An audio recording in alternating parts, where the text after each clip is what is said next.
A Chinese automaker has just built an engine that achieves 106 miles per gallon. Guinness World Records came to test it and made it official. Fill up once, and you're not seeing a gas station again for a month. Not a week, a month. No searching for a working charger on a road trip. No $5,000 surprise bill when a battery pack finally gives out. You won't find this company's name on the badge of a car you already own. Not yet. 30 years ago, they were welding refrigerator parts together in a village nobody had heard of. Today, they're about to decide what's under the hood of a car you already trust. 1986. 3,000 borrowed dollars turn into a small workshop building refrigerator parts. By 1994, he's moved into motorcycles. In 1997, he tells reporters he's building cars next, with nothing to back that claim up, no factory, no connections in an industry that's never heard his name, and the whole business laughs in his face. His answer never changes. A car, he says, is just 4 wheels and 2 couches. 4 years later, in 2001, his company becomes the first private automaker licensed in China. In 2007, he writes to Ford, offering to buy Volvo outright. Ford doesn't even reply. The following year, he flies to Detroit and asks face-to-face and gets brushed off again. 2 years after that, in 2010, he walks out of Ford's own headquarters with Volvo in his pocket. $1.8 billion changing hands. By 2018, he's become the largest individual shareholder of Mercedes-Benz. Ford didn't take his calls in 2007. By 2018, he was the largest individual shareholder of Mercedes-Benz. Nobody in Detroit or Stuttgart is laughing anymore. Every time gasoline burns inside an engine, only a slice of that energy reaches the wheels. Picture 100 cents of fuel going in. 30, maybe 35 of those cents actually push the car forward. The rest leaks out as heat, through the exhaust, through friction. Gone. That ratio has a name: thermal efficiency. For decades, one number sat on top of the mountain, 41%, held by Toyota's hybrids. Nobody selling a car to regular people had ever climbed higher. Nissan gets close at 42, but their engine never touches the wheels. It only charges a battery. A different job entirely. Past 40%, the physics gets brutally unforgiving. Every fraction of a point above that line costs exponentially more engineering effort than the one before it. Squeezing out 1 more percent up here takes roughly the same work it once took to gain 5 back when engines were running in the 20s. That's why Toyota's engineers treated 41 as a genuine ceiling, not a marketing number. Decades of some of the best minds in the industry couldn't move that needle by more than a sliver year after year. And then, Geely put a number on the screen at the Beijing Auto Show that wasn't 41, wasn't 42, 48.41. From the same $3,000 workshop that had no business building engines at all. The record wasn't broken by a better gas engine. It was broken by hiding a weak one behind a 300 horsepower electric motor, a detail that never made it onto the press slide in Beijing. Once you know that, everything else about this engine starts to make sense. Take a classic American muscle car engine, wide, short cylinders, throwing a quick, hard punch so it can rev high and hit fast, over and over. Geely went the opposite way. A narrow cylinder, and a piston that travels an unusually long, slow path down, wringing every last bit of energy out of a much smaller punch. It can't rev anywhere near as high because it was never built to. Incoming air gets twisted into a tight spinning tornado, forced by a duckbill-shaped intake straight at the spark plug, modeled by AI with a level of precision engineers couldn't calculate by hand a decade ago. The tighter that tornado, the more completely the fuel burns, and the less of it goes to waste. Then it gets squeezed to a ratio that rivals a diesel engine, tighter than almost anything else on the road, pulling every last bit of push from the fuel before it even ignites. Somewhere in Hangzhou, the guy who once told reporters a car is just 4 wheels and 2 couches just signed off on a combustion cycle so mathematically brutal it would make a Formula One engineer nervous. That secret weapon pays off right here. Geely closes the intake valve unusually late, deep into the piston stroke, starving the cylinder of air on purpose. Do that on a normal car, and the engine turns gutless, barely able to move itself. So instead of fixing that weakness, they hid it behind the electric motor, letting it do almost all the heavy lifting while the starved little gas engine just tops up energy on the side. Toyota builds a combustion engine, and lets a motor assist it. Geely built an electric car and let a combustion engine assist that. That decision creates a second fight. Heat wants to go two directions at once. The top of the cylinder has to stay aggressively cold, or the compression triggers early detonation and starts eating the engine alive. The bottom has to stay warm, or the oil thickens and drags on the piston like driving through syrup. Geely split the cooling into two independent loops, right to top freezing while the bottom stays warm. Two opposite battles fought inside one block of metal at the same time. This engine bay is missing something you'd normally expect, a traditional gearbox. Geely folded the motor, the generator, and every gear ratio the car needs into a single integrated unit. 11 functions living inside one housing, with no separate transmission bolted on afterward. Take away the gearbox, and torque doesn't have to travel through 6 or 8 mechanical steps before it reaches the wheels. It arrives almost instantly instead.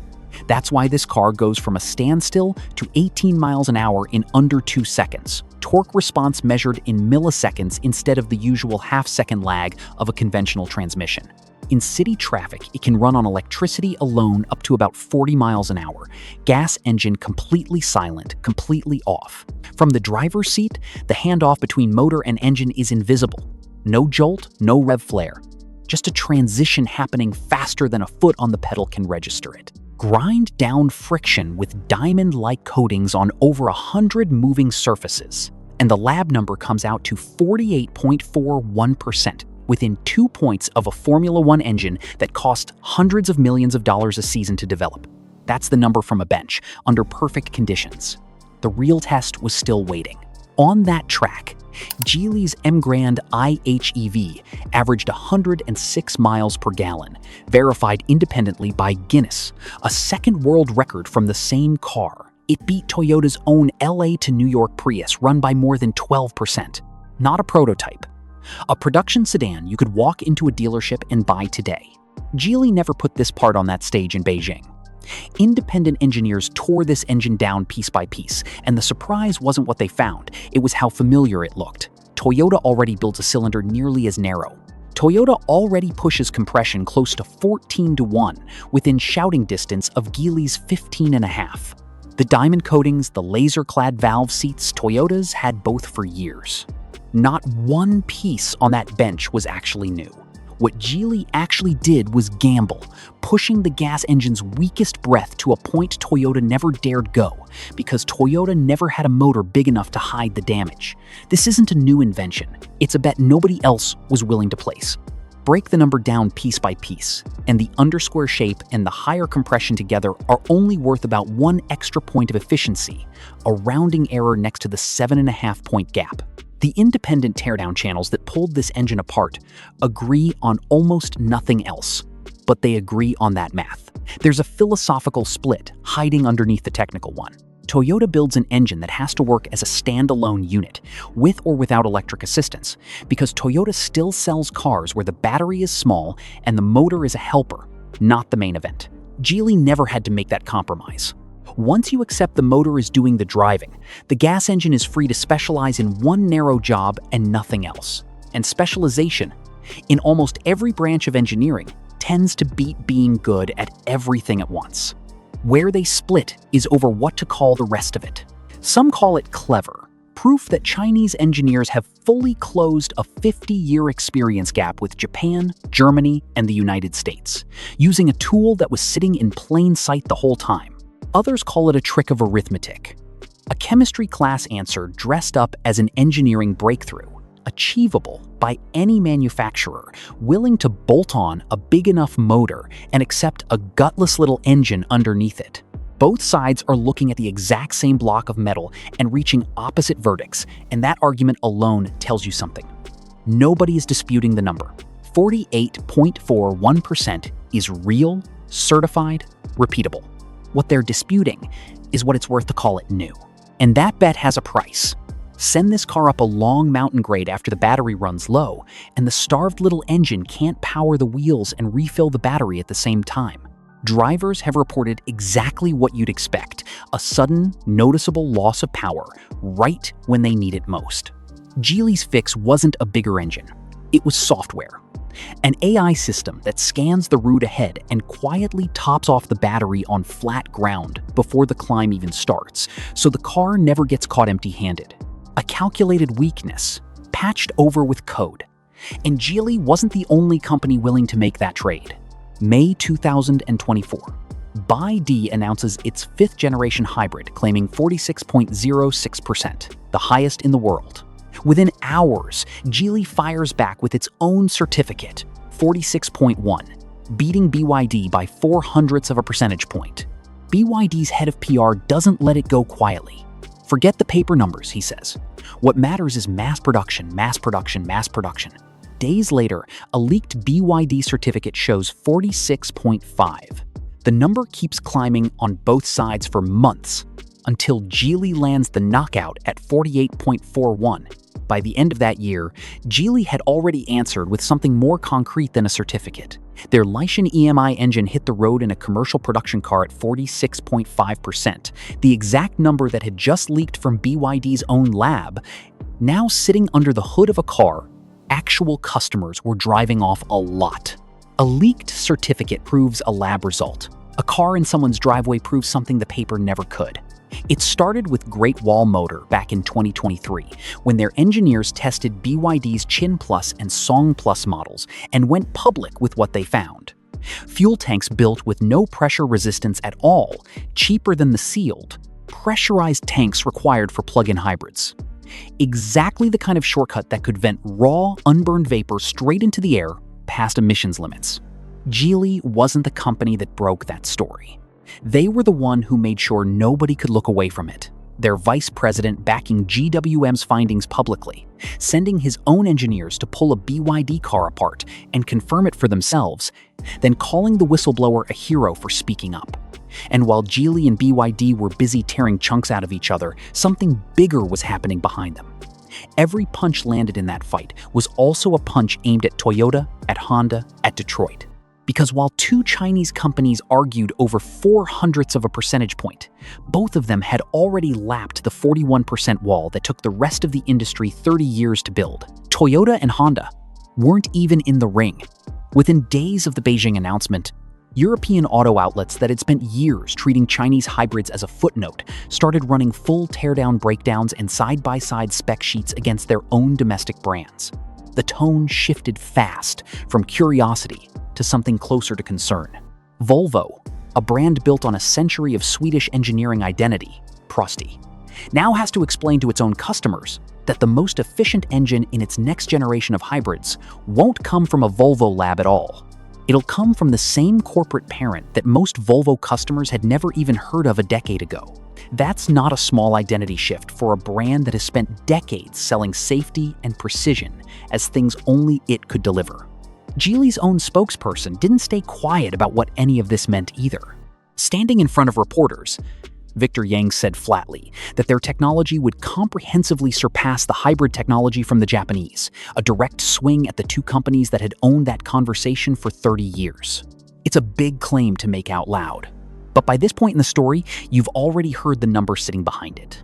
Toyota and Honda, for their part, stayed almost completely silent in public. No press conference. Not even a brief rebuttal. Silence from a company that has spent 30 years happy to talk about its own hybrid numbers is rarely actually silence. Inside both companies, hybrid R&D budgets for the next product cycle reportedly grew, without either one saying exactly why. You don't restructure a research budget over a rumor. Something about that number in Beijing landed hard enough in Tokyo to change how money gets spent, and that's usually the most honest reaction of all. Geely owns Volvo, Polestar, and Lotus outright. They run a joint venture with Mercedes-Benz.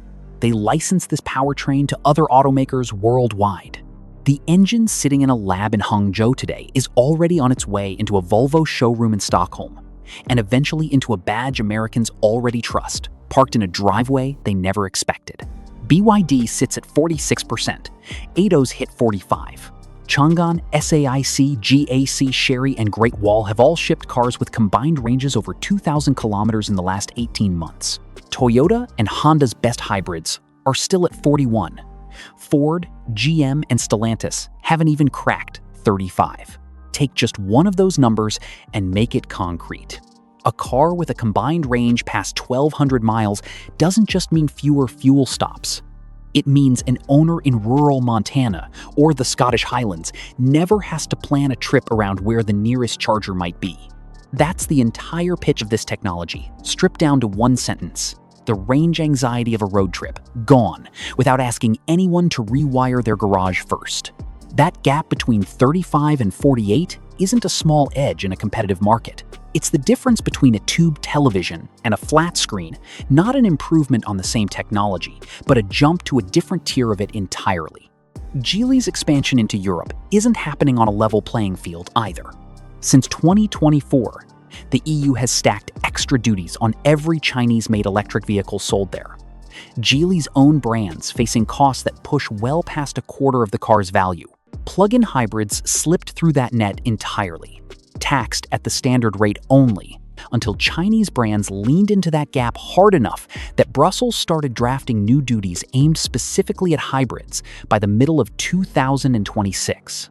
Which means the same engine that just embarrassed Toyota on a technical scoreboard is about to run straight into a very different kind of scoreboard, one written in trade law instead of thermal efficiency, where the competition isn't decided by an engineer, but by a room full of trade ministers in Brussels. Toyota built its whole strategy on hybrids being a bridge to a fully electric future. The record now sitting in Hangzhou just proved that bridge is longer, and a lot more capable than anyone in Detroit or Tokyo planned for. So, would 106 miles per gallon actually get you to skip the charger? Drop your answer below and subscribe, because the next engine coming out of China makes this one look like a warm-up.